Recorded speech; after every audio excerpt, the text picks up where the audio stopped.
the key factor to be competitive. We are in an era of rapid technological advancements, shifting marketing dynamics and increasing global competition. In fact, in the background of these, cost competitiveness and cost management is no more a requirement of your operations. It is a strategic imperative. The landscape of the global market is transforming at an unprecedented pace. We have emerging technologies which are redefining the way we look at our operations. On top of that, the geopolitical shift and the environment compliance norms are changing the way we take decisions for our businesses. In this scenario, the cost management transcends from the traditional boundaries of cost reduction, because traditionally it was just about save your expenses, reduce your expenses.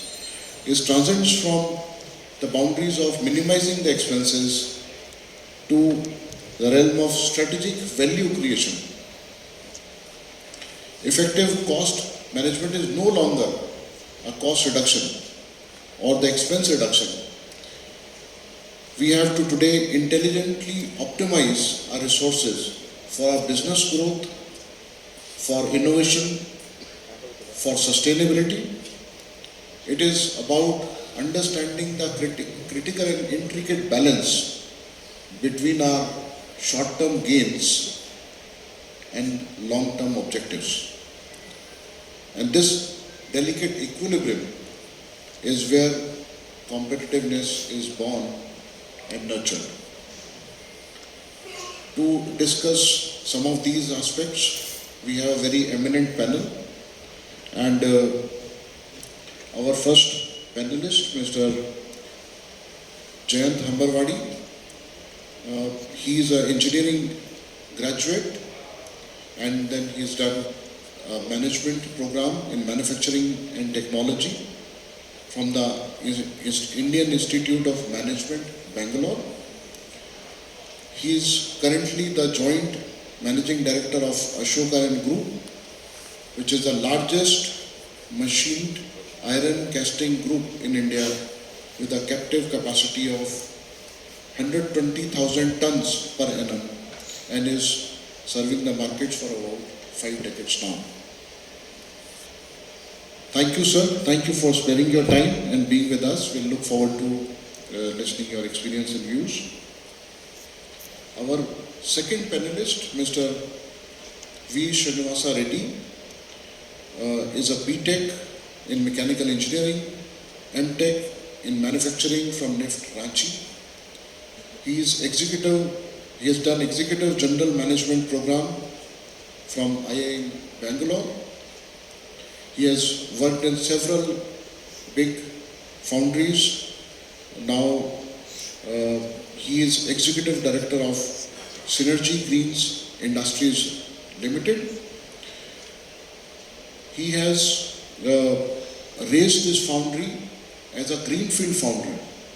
So as somebody who has done a startup, he has got very rich experience of which he can share with all of you today regarding the cost management of a small company and a medium-sized company and a large company, which he is now the Executive Director of. Thank you, sir. Thank you for being with us today. And our third panelist, Mr. Rahul Patil. He is Head of Operations, Menon Limited. Mr. Patil is a Head of Operations, Menon Limited, and he is responsible for both divisions and machine shop. He is a Bachelor in Mechanical Engineering, Diploma in Business Management and Quality Management. He is a Six Sigma Green Belt holder, and he has worked with several OEMs with Menon Group and has got several awards to his name. Thank you, sir. Thank you for taking your time for being with us today. So my first question is to Mr. Jayant Hambarwadi, sir. How is the cost competitiveness situation of Indian foundries on the global stage, and how do you see the future going forward? See, for us to understand where India stands on the global landscape, we need to understand what is happening across the world. If you look at countries which are already developed, the European, the American countries, they have certain challenges like environmental challenges. It's very high cost for them to modernize or set up new capacities or new plants. People availability is becoming a big challenge for them. They have to depend on people who are coming from different countries, and then there are a lot of restrictions on that also happening. So people availability is becoming a big challenge for them. Plus the geopolitical concerns which are coming out. So in this background, India stands as a very good opportunity at this moment of time. But when we compare with our peer countries which are in the developing stage or a little bit advanced stage, definitely there we have got the competitive dynamics which are playing role. But with what is happening in Indian economy now and the transformation in manufacturing which is happening, that also applies to the foundry sector. So from my viewpoint, I feel that the opportunity for Indian foundry industry is quite high at this moment of time, and it will remain in future also. Our cost advantage, natural cost advantage of the labor cost, which is one of the main advantages which we have in India today, is going to support India to cater to the global market, and with a lot of investment and the policies of the government happening, India stands a very good chance in the global market. But this labor arbitrage is not going to be permanent. We are seeing that the inflation in India, the cost in India are also going up. So we have to move from only playing the game of labor cost to more on technology, more on quality, because these costs of quality, which is still predominantly high in India, has to come down.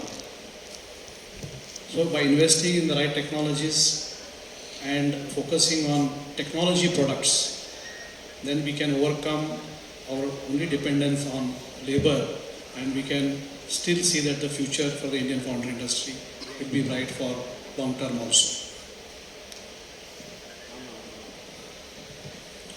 Thank you, sir. So basically, automation and the technology adoption is what you mentioned is going to be the key for the competitiveness. My second question is to Mr. Srinivasa Reddy, as I mentioned during his introduction also, that he has set up a greenfield foundry. So, sir, you have set up a greenfield foundry, the foundry for the wind industry, obviously one of its kind, which you have set up with latest technology. So, how competitive are you related to the Chinese foundries, and how optimistic are you related to Indian foundries closing the gap with Chinese foundries? Good morning, everyone.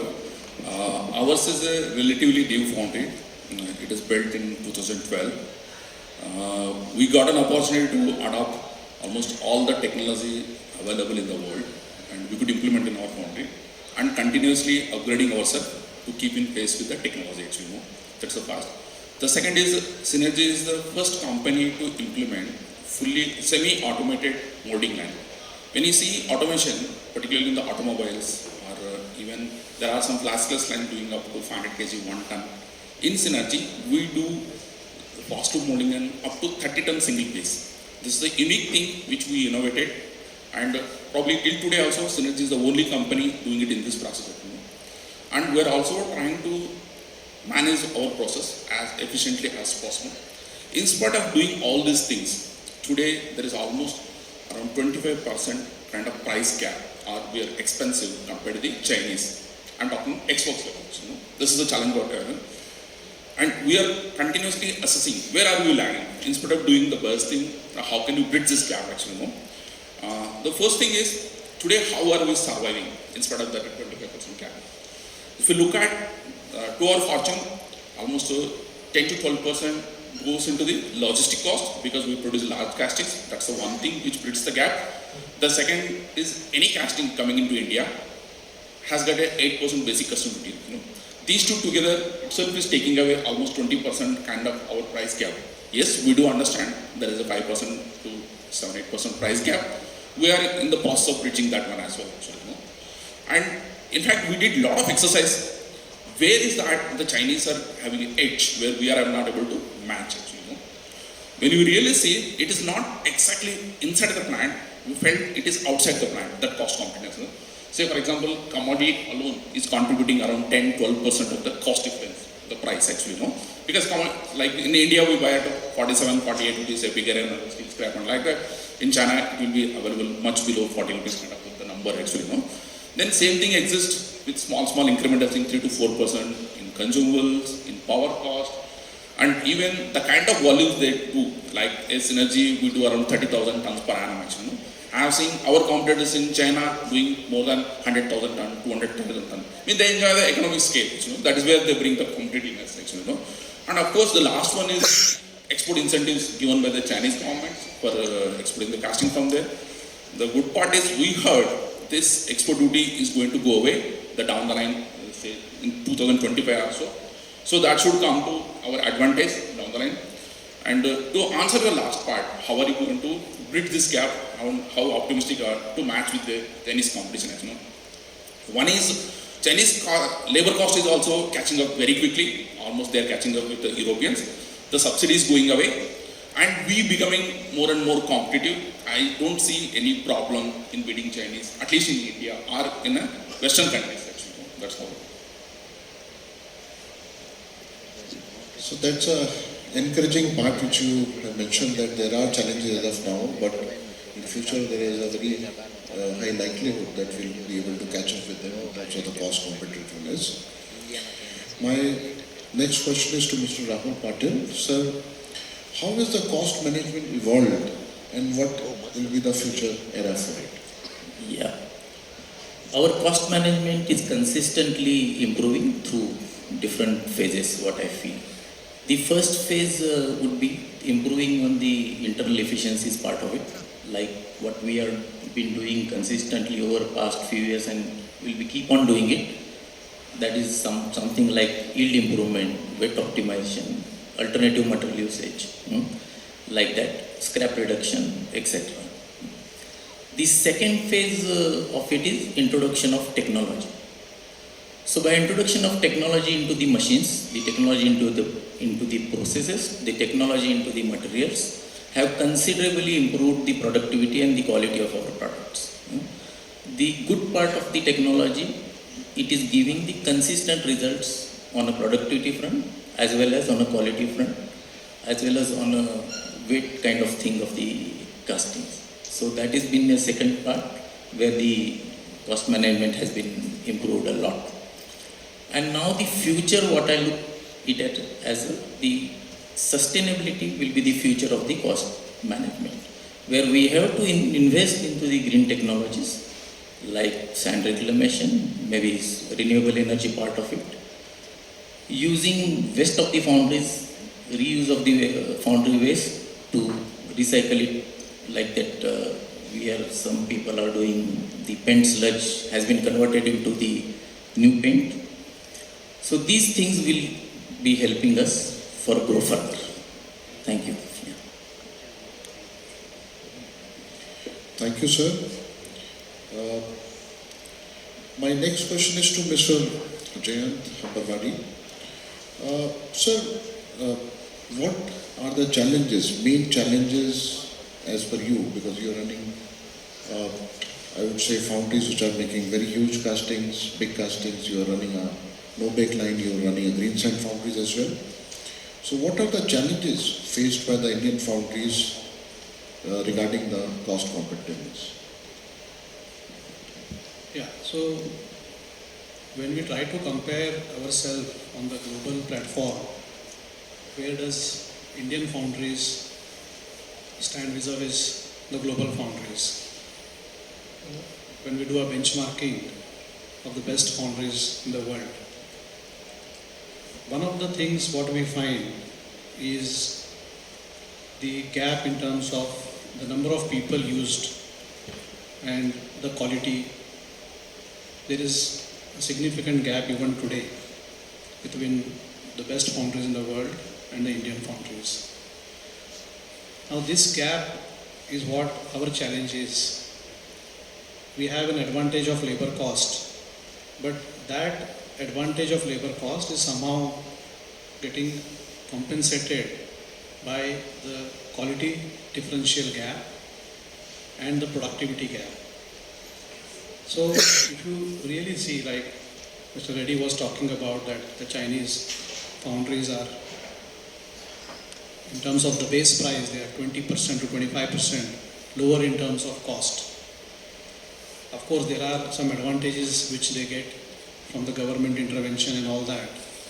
But if you keep that aside and see in terms of the parameters of quality, the parameters of the productivity, you will definitely see that there is a gap, even with respect to Chinese. I have been to some Chinese foundries, and there I find that this gap exists between them and us. Of course, European and American, there is a gap. One of the things, the challenge we are facing in India is why this gap exists and how do we overcome it and what is the challenge for that. Primarily is the cost of funds.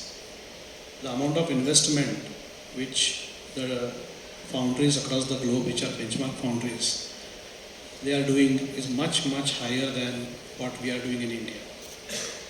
So this gap is there in terms of infrastructure, in terms of the level of automation, in terms of the adoption of the latest technologies which are there. And the main reason why Indian foundries are not able to invest to that extent is the cost of funds, which plays a major role in this, and also the access to markets. So this is at a very broad level what is happening with the Indian foundries, but it doesn't mean that all the foundries are in the same boat.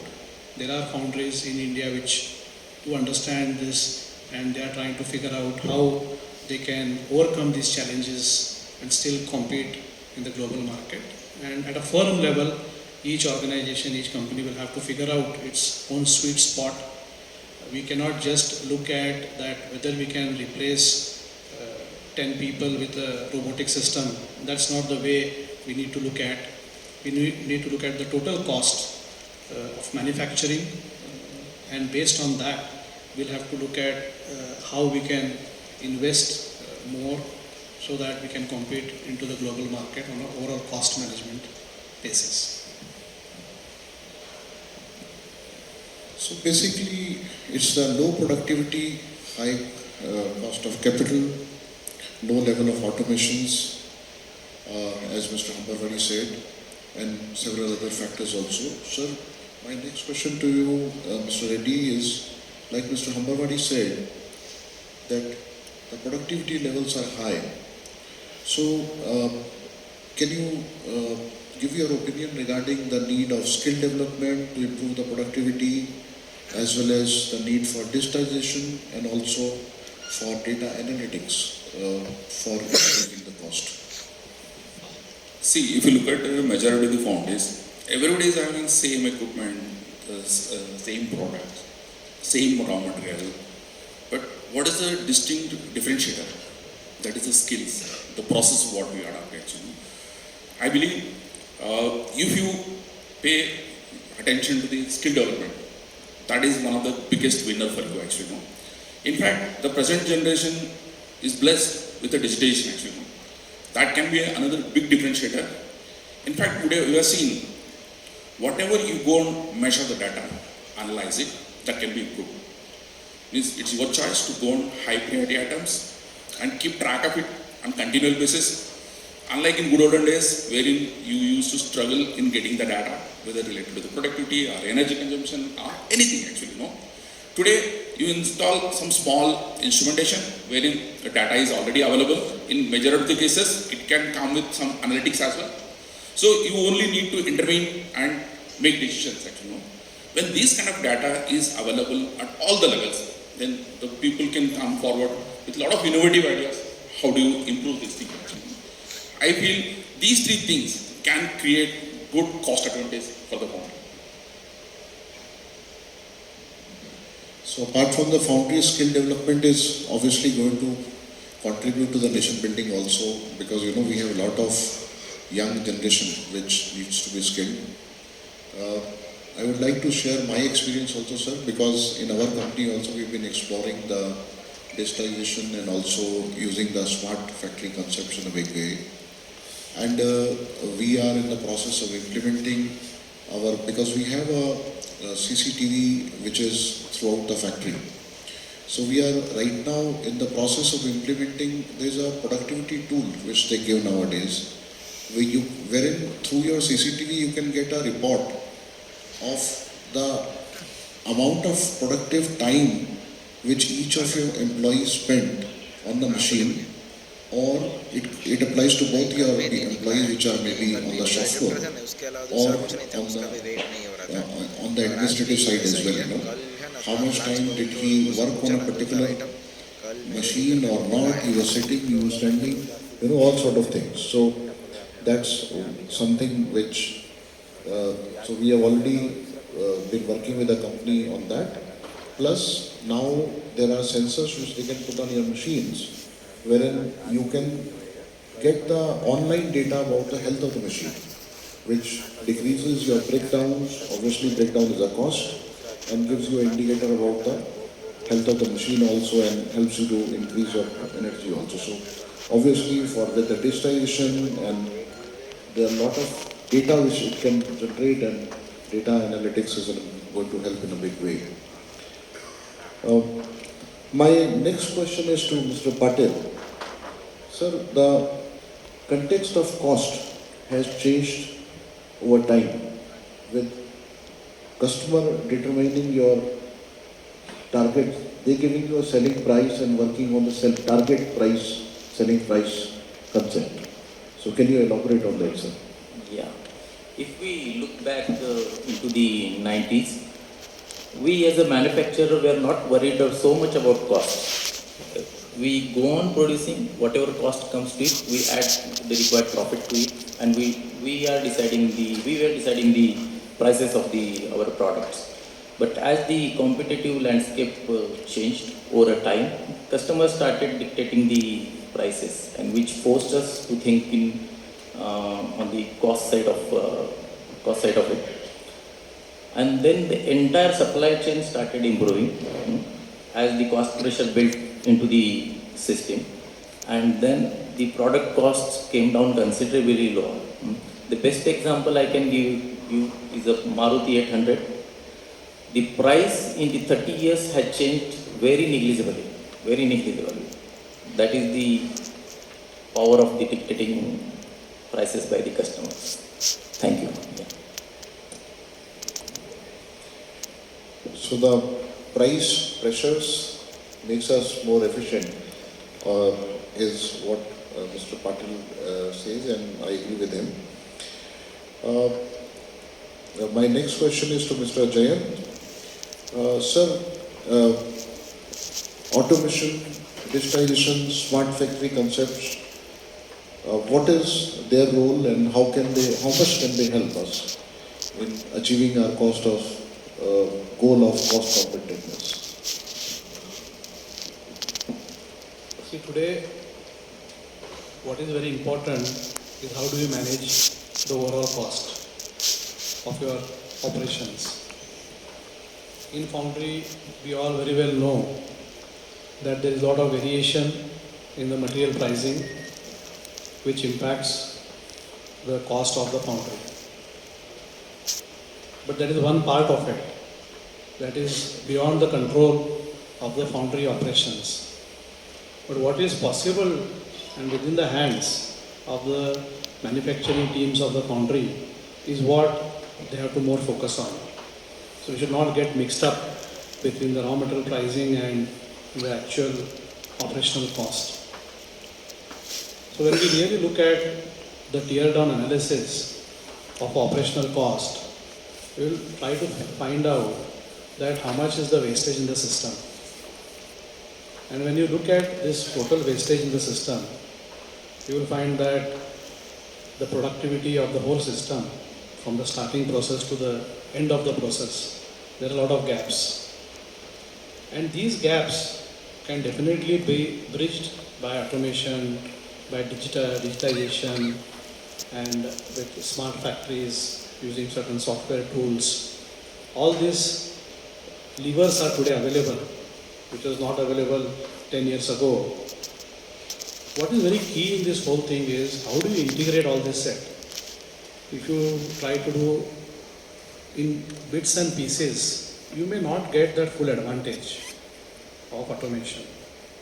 So in our business, we have looked at end-to-end automation from the starting of the process to the end of the process, so that the throughput, that is the number of castings made, is improved or increased.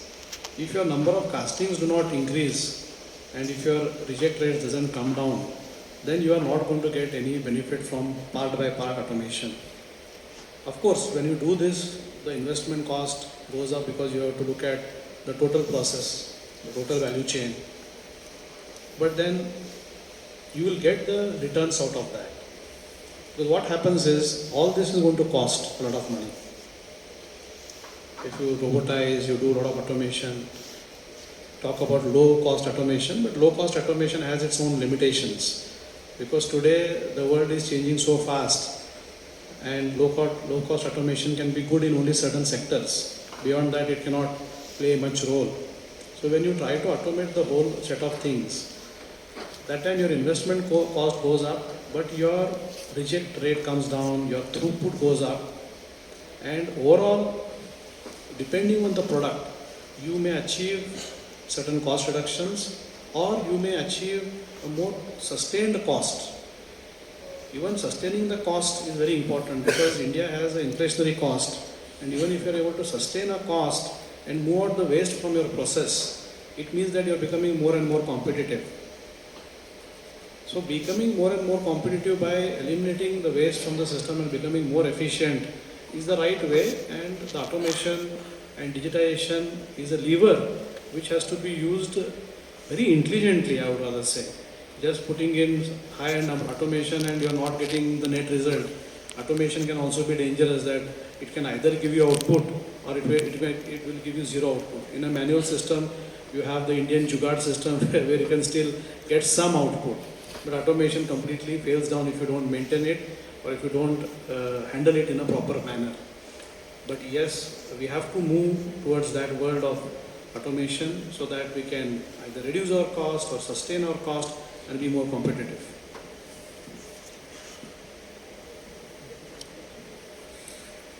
So,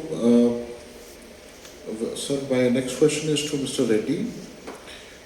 Sir, there's a lot of discussion on the decarbonization and waste reduction, reuse, recycle. How can it help to optimize the cost for the foundry? See, nowadays one of the key things for sustainability or to improve your business is going green actually. Good olden days, the renewables was only a simple tax saving product. The one who has a good profitability, for the sake of saving the taxes, they used to go and invest into either solar or wind, those kinds of things. Nowadays, I believe it's a must situation. Like you have a furnace, you have a molding system, you must have a renewable in your portfolio as well, actually. Because if you really look at in our state like Maharashtra, we pay almost 10 rupees per unit is the electricity cost, actually. But on the contrary, renewables can offer you less than 3 rupees per unit kind of thing. There is a good spread in savings. So it's one of the important thing for you to go green actually, and use your electricity from this. This will also help you in contributing for the environmental and fetch more orders from the Western OEMs. So it's a win-win situation in all forms. The second part is reuse and recycle. This is another important subject, and it's going to be a very significant portion of our process actually. No? In fact, if you look at the sand, like we are producing a no-bake sand system wherein our reclamation capability was up to 90% actually. But now we are going to install thermal reclamation wherein we are going to increase our reclamation ability from 90 to 98%. Of course, there is a small investment, but it is giving a good payback period as well. So when you say 90 to 98, it is not 8% increase in reclamation. It is an 80% reduction in your new sand consumption. So it's again an environmental friendly thing, and also it is contributing for your cost saving. In fact, another interesting thing what we found in this reuse recycle concept actually, the packing material. This is one of the biggest thing in your organization actually. It's an easy, low hanging fruit we can call it. See, recycling of the packing material. In fact, jo coatings, whatever the things we were using, by simply replacing the, removing the packing material and all, almost 20-30% of kind of the cost savings that we could make. So if you look at recycle economy, decarbonization and all those things, they are not the fancy words. They are going to be the future breakthrough in the initiatives. So after Mr. Jayant saying that productivity increase, digitization, automation, reduction of waste, Mr. Reddy also says that we can recycle, reuse.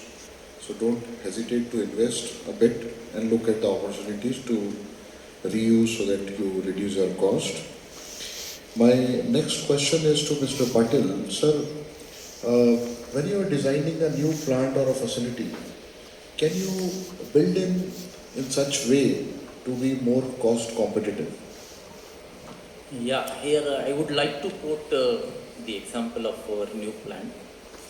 A decade ago, we thought that we should put up a greenfield state-of-the-art facility, foundry facility. Then we thought that let's benchmark it.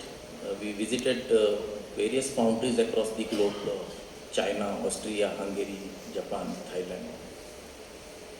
And then we realized that the equipments cannot only build the plant, but the processes, the layouts, the material handling system, the storage system are equally important with the equipments.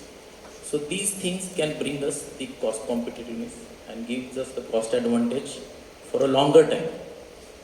A simple example of storing the material, the foundry always uses a bulk material. So if you store the material at the point of use only, a lot of material handling can be saved through it. While selecting the equipments, if you select some motors, if we take an example of motors, if we select the energy efficient motors, there are a lot of energy efficient motors right now, IE3, IE4, IE5, it is going on. So that also gives you a cost advantage in a smaller way. So these all things, optimized lean layouts, the good material flow, the good storage systems also adds to the cost competitiveness over a long period. That's what I feel. Yeah. So layout is very important. The same thing Mr. Jayant also said, doing things in bit and pieces has its challenge, because obviously in an existing plant, changing it obviously is more challenging. While building a new plant, you can design your layout in such way that obviously you are more efficient and productivity is higher. Coming back to Mr. Jayant, sir, right now IIF is also taking up with Government of India regarding the various policy interventions for the foundry sector. So in your opinion, what are the various policy interventions which are required from the government side, and what issues should be taken up by IIF with Government of India regarding the policy interventions which would facilitate the growth of sector and for becoming it more competitive? Yeah, so as an industry, we have quite a bit of challenges in India, and these challenges what we should bring to the notice of the government for policy intervention. We can always ask them more and more benefits, but then we still have to play around with that, because government also has obligations for other industries, and also there are regulations in the global market. So what we should put across to them is our challenges and how they can bring in the interventions. The challenge, one of the challenge we have is the skilled availability of the people. Today, there are very few people who by education take up foundry technology. So you'll find a lot of mechanical engineers or BSc graduates who are taking up, and then we are hiring them, and then we are training them actually. So this whole process costs a lot of money for us. So skill development is one area where we should bring in some policy intervention from the government, that we will train so many people in the industry as a body or maybe as a cluster, which government has to support in terms of funding certain part of the cost of skill development, so that people also get trained towards the technology and there is no extra burden on the industry also. Today we are bearing that cost of training, and when we put untrained people, we have productivity issues, we have quality issues, and that is also impacting our cost. So skill development support in terms of actual bearing certain costs or funding that is one area which I definitely feel we should bring in some policy intervention. The second thing is that the foundries being in red category for large foundries, we should always try to project to government that we can establish the foundry parks, and in the foundry parks we should request for establishment of recycling. Today if you talk about disposal of waste, there is a lot of cost involved in disposal, and even there is no place to dispose of the waste of the foundry. It's a big challenge if you are producing in large scale. So just take an example of disposal of sand. There is no place to dispose of sand. First of all, land is not available for setting up industry. Cost of land is so high. And then you talk about disposal of the sand. So if you have a foundry park, you have a recycling plant in that, which can be funded by the government and partly by the industry also. So that will reduce the impact of the cost on the foundry industry. We can also try to set up a technology development fund in that park. So maybe areas can be identified all over India, 4 or 5 areas where already predominantly a lot of foundries are there, and set up foundry parks with all these facilities so that the burden on the foundries can come down. We should definitely ask, because we are in the red category, we should definitely ask for environmental subsidies. Okay, we have to invest so much into environmental care in terms of pollution equipments, recycling, STPs, ETPs. So there should be substantial allocation of subsidies or refunds for the environmental protection, because this industry is like that. It's the nature of the industry, and the pollution norms are going to be stringent in the coming years also. So we should definitely ask for that and try to bring in certain things.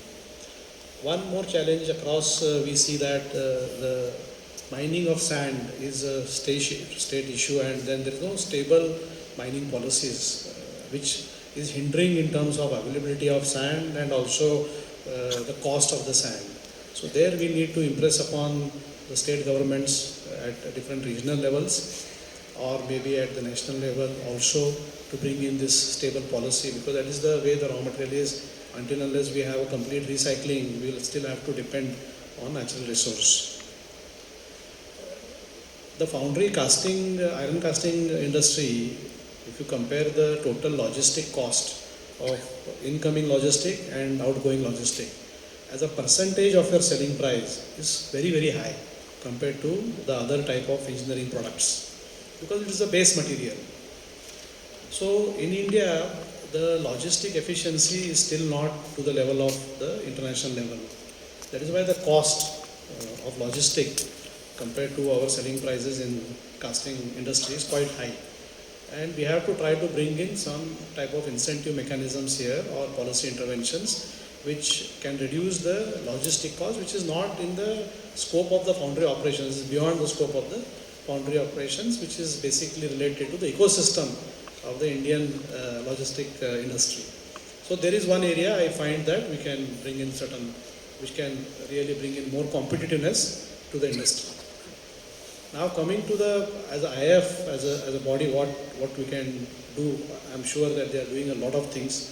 Like we have this mega event being done every year, and no other industry boasts of doing it every year. They do it once in 3 years or once in 2 years.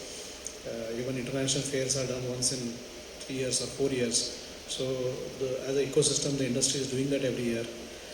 But I feel that we have to have an effective way of representing the body to the government in terms of the challenges what we have, and if we can benchmark what other countries are doing for exporting the castings and what interventions they have from the government, if we can make some study through our body and then represent based on that. So it will be an effective way of representing the industry's challenges and trying to get in more policy interventions so that the industry progresses. One very important thing is that the industry as a whole is not that attractive for the young generation. How we can brand, build the foundry industry, the iron foundry industry, which can be done through IIF as a body, so that we can attract more youth and more talent into this industry. I know there are challenges, the industry also has to do something on that, but we together as a body, if we can focus more on doing that, maybe connect with the institutes and try to build the brand of the industry, because there is a lot of scope for the growth of this industry.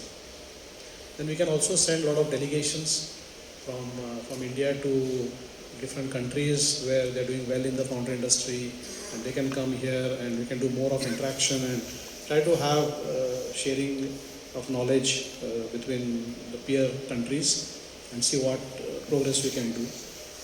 And we already have a lot of center of excellences, but we'll have to strengthen more of center of excellences. I just was hearing the earlier speech where they talked about how the further development of skills through center of excellences can be enhanced, where we'll have to do some cooperative way of working, but this is one more area of focus which I think IIF can definitely contribute as a body.